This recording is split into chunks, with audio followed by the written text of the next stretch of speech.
नमस्कार दोस्तों, पीएफ का ट्रांसफर फॉर्म भरने के बाद किस किस स्टेप्स के अंदर गुजरता है, मैं इस वीडियो में कंप्लीट जानकारी देने वाला हूं। मैं पीएफ कंसल्टेंट हूं, तो मैं यहां आपको जो बता रहा हूं वो एक एक चीज डेमो दिखा के बताऊंगा कि जो मैं कह रहा हूं वो वाकई में ऐसा होता है या नहीं होता है।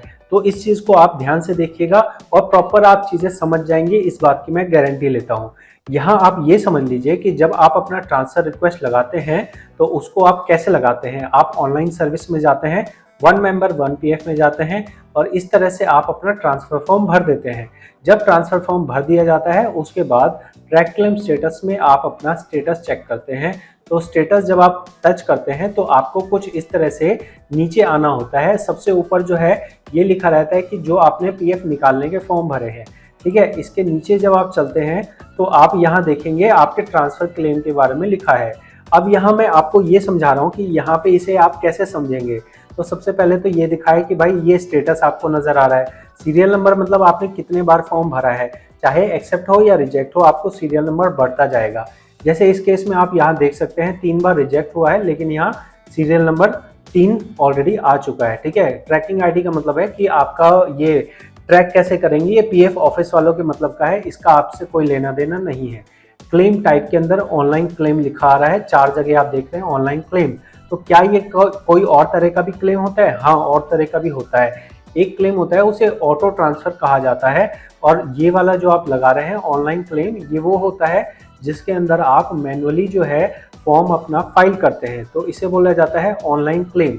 अब ऑटो क्लेम में क्या होता है, ऑटो क्लेम के अंदर डिफरेंस ये रहता है कि जब आप कोई नई कंपनी ज्वाइन करते हैं तो पुराने वाली आईडी से अपने आप ही ट्रांसफर रिक्वेस्ट लग जाती है। इसमें आपको फॉर्म भरना नहीं होता है।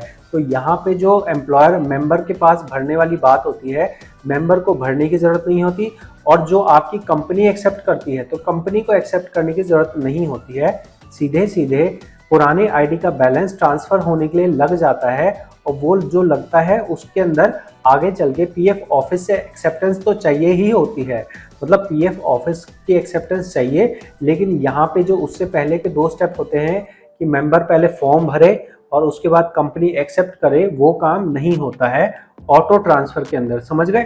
तो ये ऑटो ट्रांसफर कब लगता है? तभी लगता है जब आप कोई नई जगह नौकरी कर रहे हैं और पुरानी आईडी में आपकी एग्जिट डेट पड़ी हुई है, तभी ये ऑटो ट्रांसफर लगता है। आप चाहें तो इस रिक्वेस्ट को कैंसिल भी कर सकते हैं, 10 दिन का आपको टाइम मिलता है।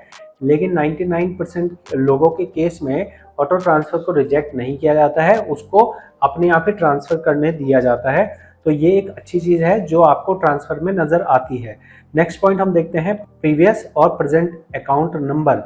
इसका मतलब हो गया कि जो पुरानी मेंबर आईडी होती है वो प्रीवियस अकाउंट में दिखती है, और जिसमें आप अभी नौकरी कर रहे हो वो आपको प्रेजेंट में दिखती है। मान लो आपने 4 कंपनियों में काम किया है, अब आप चौथे नंबर कंपनी में आ चुके हैं, तो क्या आपका ट्रांसफर किस तरह होगा?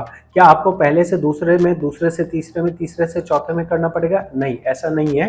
अगर मान लो आपके पास 4 कंपनियां हैं और आप सीधे तौर पे अभी आपको ट्रांसफर करने का सूझा है, तो आप सीधे तौर पे जो भी ट्रांसफर रिक्वेस्ट लगाएंगे आप उसमें प्रेजेंट कंपनी सिलेक्ट करेंगे, और सारा का सारा पैसा आपका पहले नंबर से 4 में, दूसरे से 4 में, तीसरे से 4 में, इस तरह से आएगा। अब इसी की जगह मान लो कि ऐसा होता है कि आपने पहले से दूसरे, ये 4 कंपनियां वापस से एग्जांपल ले रहे हैं, पहले से आप 2 में ट्रांसफर कर चुके हो और उसके बाद अभी आप 4 कंपनी में, 4th कंपनी में काम कर रहे हो। फिर क्या होगा? फिर ऐसा होगा कि 2 से 4 में आ जाएगा और 3 से 4 में आ जाएगा। तो अल्टीमेट ये बात हो गई कि भाई हम जब भी अपने नई कंपनी में, लेटेस्ट कंपनी में जाते हैं तो हमारा ट्रांसफर होके वहीं आता है। अब यहाँ पे अगर मान लो आपके पास एक्सेप्ट करने का ऑप्शन था कि आप फॉर्म प्रेजेंट वाले के पास भी भेज सकते थे और प्रीवियस वाले के पास भी भेज सकते थे, तो अगर आप प्रीवियस वाले को भी सिलेक्ट करते हो तो भी पैसा आपका ऑलवेज एंड ऑलवेज लास्ट वाली मेंबर आईडी के अंदर ही ट्रांसफर होगा। चाहे आपने जो रिक्वेस्ट है, यहाँ पे जो अटेस्टेशन थ्रू लिखा है, अटेस्टेशन थ्रू के बाद लिखा है प्रेजेंट एम्प्लॉयर, तो प्रेजेंट एम्प्लॉयर का मतलब ये है कि चाहे आपने प्रेजेंट एम्प्लॉयर किया हो या प्रीवियस एम्प्लॉयर किया हो, पैसे आपके प्रेजेंट एम्प्लॉयर वाली आईडी में ही आएंगे, ठीक है। इतनी चीज समझ गए।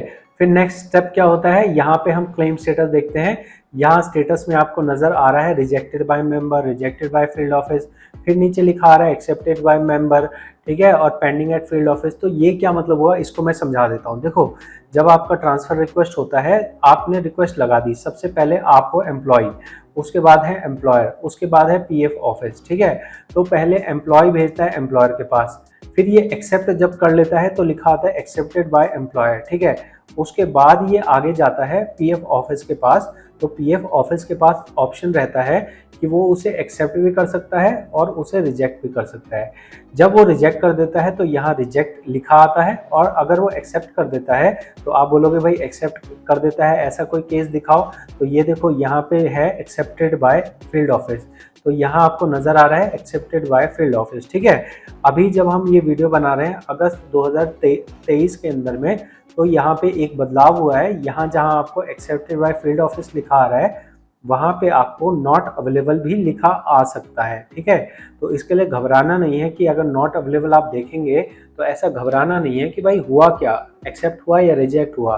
तो मैं आपको बता देता हूँ, जब आपका एक्सेप्ट हो जाता है फील्ड ऑफिस से, तो आपके फ़ोन पे एक एसएमएस आता है कि आपका ट्रांसफ़र रिक्वेस्ट जो है, आपका क्लेम सेटल हो गया है, ऐसा करके एसएमएस आता है। उसमें अमाउंट भी लिखा रहता है। तो उसका मतलब इतना ही होता है कि आपने जो रिक्वेस्ट लगाई थी वो ट्रांसफ़र कंप्लीट हो चुका है। अब बात करते हैं कि इसमें कितना टाइम लगता है। तो इसमें टाइमिंग के लिए मैं जो कह रहा हूँ ध्यान से समझना। देखो, जैसे मैंने आपको बताया, आपने रिक्वेस्ट लगा दी, उसके बाद एम्प्लॉयर के पास चला गया, फिर पीएफ ऑफिस में चला गया। तो एम्प्लॉयर के पास जो गया है, तो आप एम्प्लॉयर से कह सकते हैं विदिन 1 मिनट, 1 मिनट के अंदर ही आपका एम्प्लॉयर चाहे तो उसे एक्सेप्ट कर सकता है। अब ये एम्प्लॉयर कैसे करता है, मैं आपको ये भी दिखा देता हूँ। मेरे पास यहाँ पे एम्प्लॉयर का भी एक्सेस है, तो जो मैं चीज़ें हैं, जितने प्रैक्टिकल चीज़ होती है, मैं आपको दिखा देता हूँ। ये हमने एम्प्लॉयर वाला पोर्टल खोल लिया है। मैं एम्प्लॉयर का काम भी करता हूँ, इसलिए मेरे पास ये पोर्टल है। ऐसा आप नहीं खोल सकेंगे। यहाँ एम्प्लॉयर को जाना है, ऑनलाइन सर्विस में ट्रांसफ़र क्लेम्स के अंदर जाना है, और यहाँ पे जब वो ट्रांसफ़र क्लेम्स में जाएंगे तो आपका यहाँ पे रिक्वेस्ट नज़र आएगी आपके नाम की। यहाँ मेंबर आईडी नज़र आएगी, यहाँ पे प्रीवियस कंपनी, और यहाँ पे ये जो प्रेजेंट कंपनी होगी उसकी आएगी डिटेल, ठीक है। यहाँ पे क्लेम डेट आएगी, जब आपने क्लेम भरा है तो वहाँ उन्हें नज़र आता है कि भाई मान लो इन्होंने 13 जुलाई को भरा है, 13 जुलाई 2023, तो यहाँ नज़र आएगा उसको, ठीक है। एक्शन की जब बात होगी तो एक्शन में वही है कि जब वो एक्शन लेंगे तो वो इसे एक्सेप्ट भी कर सकते हैं और रिजेक्ट भी कर सकते हैं। तो जैसे ही आपने रिक्वेस्ट भर दी तो वो एम्प्लॉयर के पास आ गई। आप एम्प्लॉयर से कह सकते हो कि भाई मैंने रिक्वेस्ट लगा दी है, वो चाहें तो इस रिक्वेस्ट को तुरंत ही खोल के तुरंत ही अप्रूव कर सकते हैं। इतना काम वो बहुत ही आसानी से कर सकते हैं। अगर मान लो आप डे टू डे में नहीं जा रहे हैं अपनी कंपनी में, या आपकी बड़ी कॉर्पोरेट है जहां आप वहां पे फिजिकली नहीं कुछ भी कर सकते हैं, तो आपको ये करना है कि आपकी जो रिक्वेस्ट है, ये जो आपने ट्रांसफ़र रिक्वेस्ट लगाई है, इसमें आपको इस तरह से डाउनलोड करने का ऑप्शन है। यहाँ आप टच करेंगे तो 2 पेजेस का आपको फॉर्म मिल जाएगा। उस फॉर्म को आप क्या करेंगे, उसको बस डाउनलोड कर लीजिए और मेल में अटैच कर दीजिए और एचआर को भेज दीजिए। ये कहिए कि मैंने रिक्वेस्ट लगाई है, काइंडली उसको अप्रूव कर दें। जब वो अप्रूव कर देंगे, जब आपकी कंपनी अप्रूव कर देगी तो आपको कैसे नज़र आएगा, मैं आपको एक एक चीज़ डिटेल में बता रहा हूँ। ऐसा आपको कोई कहीं नहीं बताएगा। तो मेरा ये मानना है, आपने ये वीडियो देखी तो आपको A to Z चीज़ें पता होनी चाहिए इस एक वीडियो से। और मैं इतना डिटेल में इसलिए बता रहा हूँ क्योंकि मुझे पता है कि आप कैसी कैसी चीज़ें आपके मन में होती हैं। मैं यहाँ पे हमेशा से लोगों से डील करता आ रहा हूँ, मुझे पता है कि लोगों को क्या क्या डाउट्स रहते हैं। तो अगर आपको ये वीडियो अच्छी लग रही हो तो चैनल को सपोर्ट करने की ज़रूरत है। आप चैनल को सब्सक्राइब कर सकते हैं सपोर्ट करने के लिए। फिर आगे मैं आपको दिखा रहा हूँ। देखो, जैसे ही आपकी कंपनी एक्सेप्ट कर लेती है तो विदिन 1 सेकेंड यहाँ पे एक्सेप्टेड बाय एम्प्लॉयर लिखा आता है और उसके बाद पेंडिंग एट फील्ड ऑफिस लिखा आता है, ठीक है। तो अब फील्ड ऑफिस के अंदर समझते हैं। देखो, पीएफ ऑफिस के अंदर में यहाँ पे कोई किसी चीज़ का फिक्स टाइम नहीं होता है। आमतौर पे यहाँ पे पीएफ ऑफिस में ये माना जाता है कि 10 दिन के अंदर में ये रिक्वेस्ट एक्सेप्ट कर ली जाती है। लेकिन क्या ये 10 दिन फिक्स टाइम है? नहीं, बिल्कुल फिक्स टाइम नहीं है। जैसे ये पर्टिकुलर केस में मैं आपको बता रहा हूँ, इस केस के अंदर यहाँ पे 15-20 दिन हो चुके हैं और अभी भी ये पेंडिंग है। तो आप इसके लिए अभी फ़िलहाल कुछ नहीं कर सकते हैं। पीएफ ऑफिस में अपने ही टाइम लिमिट के अंदर में वो करते हैं। तो अगर मैं इसमें चाहूँ तो क्या मैं कुछ कर सकता हूँ? आप ऑनलाइन में पीएफ में ग्रीवांस एक रेज़ कर सकते हैं, जिसमें आप कह सकते हैं कि मेरा फील्ड ऑफिस में पेंडिंग है। अब आप कौन से फील्ड ऑफिस में ये कहेंगे, कौन से पीएफ ऑफिस को आप सिलेक्ट करेंगे, तो वहाँ आपको प्रेजेंट एम्प्लॉयर सिलेक्ट करना होगा और उसकी आईडी आपको यहाँ पे नज़र आएगी। ये वाली आईडी सिलेक्ट करके ही आप वहाँ पे रिक्वेस्ट लगाइएगा और वहाँ रिक्वेस्ट में ये कहना है कि मेरा ट्रांसफ़र रिक्वेस्ट है जो कि पेंडिंग में पड़ा हुआ है, और एज ए डॉक्यूमेंट आप वहाँ पे जो आपका ये फॉर्म आपने डाउनलोड किया है, इस फॉर्म को वहाँ लगा सकते हैं ताकि आपका जल्दी हो जाए। और अगर आपको इससे भी ज़्यादा जल्दी हो तो आप क्या कर सकते हैं कि पीएफ ऑफिस विज़िट कर सकते हैं। विज़िट कृपया करके 10 दिन से पहले ना करें। जब 10 दिन हो जाए कम से कम, या मान लो आपका एक्सट्रीम केस है, आपको बहुत पैसों की अर्जेंट ज़रूरत है, तो आप चाहें तो 5 दिन बाद भी विज़िट कर सकते हैं। यहाँ पे सीक्वेंस के अंदर में ही किया जाता है कि जो जितने दिन से पेंडिंग है पहले उसको प्रेफरेंस देती है। लेकिन अगर आपको ऐसा कोई जेन्युइन आपका केस है तो आप पीएफ ऑफिस विज़िट कर सकते हैं।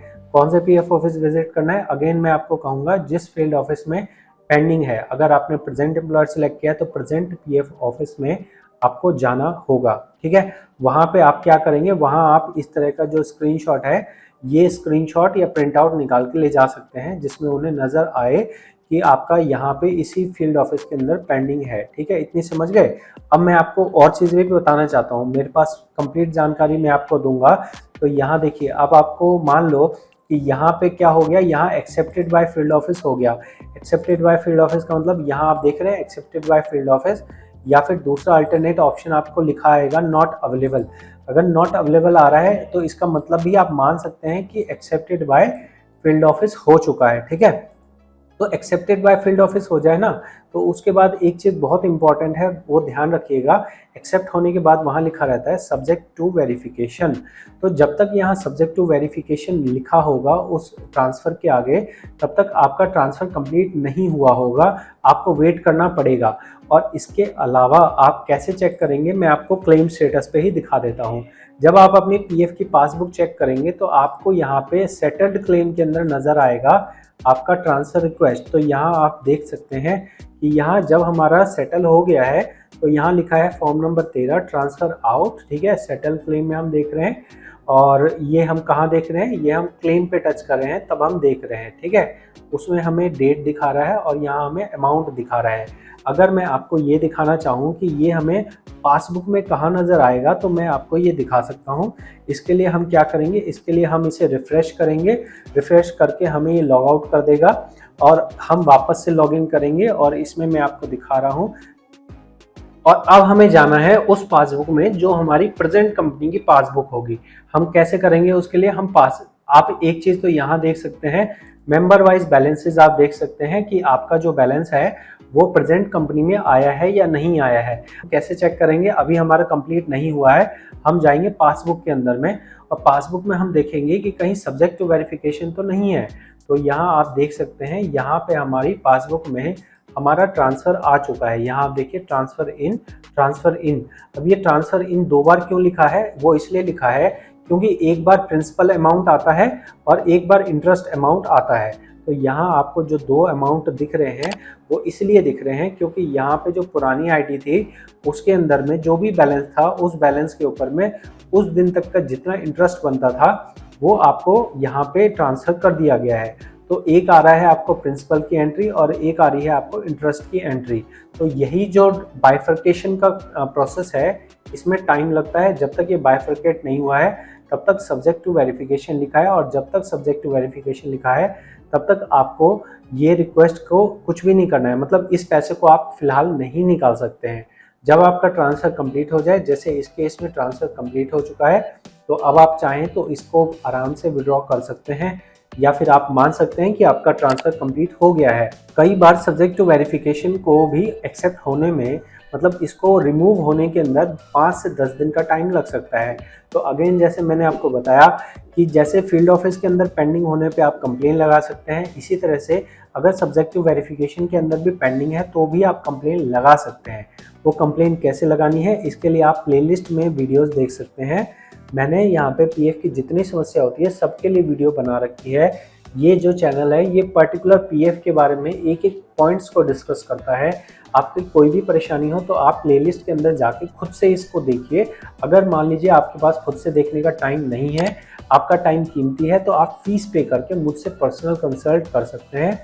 मैं आपको सही सजेशंस दे सकता हूँ फीस के बेस पे, क्योंकि इसमें मेरा पर्सनल टाइम लगता है। बाकी जो भी मेरी जानकारी है, जो भी मुझे पता है, सारा कुछ मैं वीडियो में बता रहा हूँ। ऐसा कुछ नहीं है कि मैं कुछ अपना ट्रेड सीक्रेट रख रहा हूँ जिसके लिए मैं फीस चार्ज करता हूँ। जो भी जानकारी है मैं यूट्यूब पे डाल रहा हूँ, आप खुद से देख सकते हैं। और अगर आपको पर्सनल 1-to-1 कम्युनिकेट करना हो तो आप वो भी आपके लिए पॉसिबल है। और इस चैनल को सपोर्ट की ज़रूरत है, तो आप इसे सपोर्ट करने के लिए सिर्फ सब्सक्राइब कर दीजिए। आपका सब्सक्राइब में एक पैसा नहीं लगेगा। इस वीडियो को बनाने में हालांकि पैसे लगते हैं, टाइम लगता है, मेहनत लगती है, सब कुछ लगता है, लेकिन आपसे फीडबैक के तौर पे बस इतना ही है। चैनल को बड़ा कीजिए, चैनल को सपोर्ट करके सब्सक्राइब कीजिए। मिलते हैं अगली वीडियो में। बहुत बहुत धन्यवाद।